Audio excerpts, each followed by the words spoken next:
આજે કોઈ આપણે રેસીપી નથી બનાવવાના, પરંતુ તમારે ઘરે પણ જો તુવેર દાળ તો ખવાતી જ હોય. તો ઘણીવાર કેવું થાય કે આ તુવેર દાળમાં ફોતરાનો ભાગ રહેલો હોય છે, જેને આપણે આસાનીથી કાઢી નથી શકતા.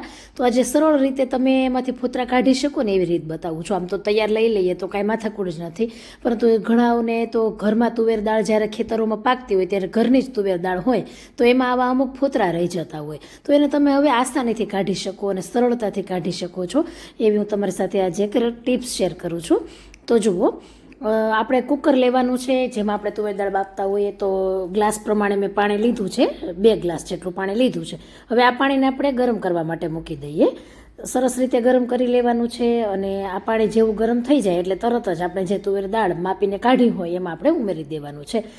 હવે વરાળ નીકળતું પાણી મેં ગરમ કર્યું છે. એનું કારણ એ છે કે આપણે આખું વર્ષ જો તુવેર દાળ સાચવવાની હોય તો એમાં આપણે દિવેલ લગાવેલું હોય, અથવા તમે બહારથી લાવો તો પણ થોડો ઘણી તો દિવેલવાળી હોય જ છે, તો જે એમાં જીવાત પડતી નથી. એટલે ગરમ પાણી આપણે ઉમેરીને તેને સેજ ઘસી લીધી છે. જુઓ, 1 વર્ષ જૂની દાળ છે એટલે થોડાક ફોતરા આવી રીતે ઉપરથી થોડાક નીકળી જશે. બાકી નવી હશે ને તો બિલકુલ ફોતરા નહીં નીકળે. તો જુઓ, આ રીતે થોડાક ફોતરાનો ભાગ નીકળી ગયો, કેમ કે મારે 1 વર્ષ થઈ ગઈ છે આ દાળને. એટલે તેમ છતાંય મને હજી આ થોડાક ફોતરાનો ભાગ મને હેરાન કરી રહ્યો છે. અને જેવો મને હેરાન કરે છે એવું ઘણા એના ઘરમાં આ રીતે હેરાન થતી હશે લેડીઝો. એટલે મેં આ રીત તમારી સાથે શેર કરી છે. તો 2 વખત મેં ધોઈ લીધી છે, ત્યાર પછી ફરીથી હજી એમાં ફોતરા છે જ, પરંતુ જે બચી ગયું છે ને ગરમ પાણી, તેની અંદર આપણે ઉમેરી દેવાનું, અથવા ન વધ્યું હોય તો ફરીથી કરી લેવાનું છે. ગરમ પાણીમાં આપણે તેને 20 મિનિટ પલાળવાની છે.